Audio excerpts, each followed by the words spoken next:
ঘরে। ফরিদপুরের ভাইয়েরা, 2 ফোঁটা পানি রবের দরবারে খুব প্রিয়। আওয়াজ করে বলতে হবে, কয় ফোঁটা? 2টা। এক হলো জেহাদের ময়দানে শহীদের গা থেকে বেয়ে পড়া রক্তের ফোঁটা।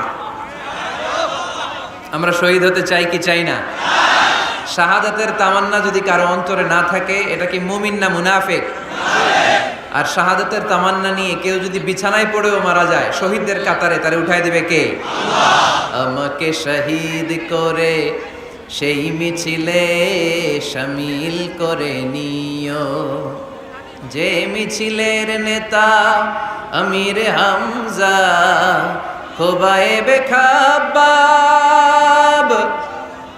আল্লাহর কাছে ছিল অতি প্রিয়, শামিল করে নিও আমাকে শহীদ করে সেই মিছিলে শামিল করে নিও।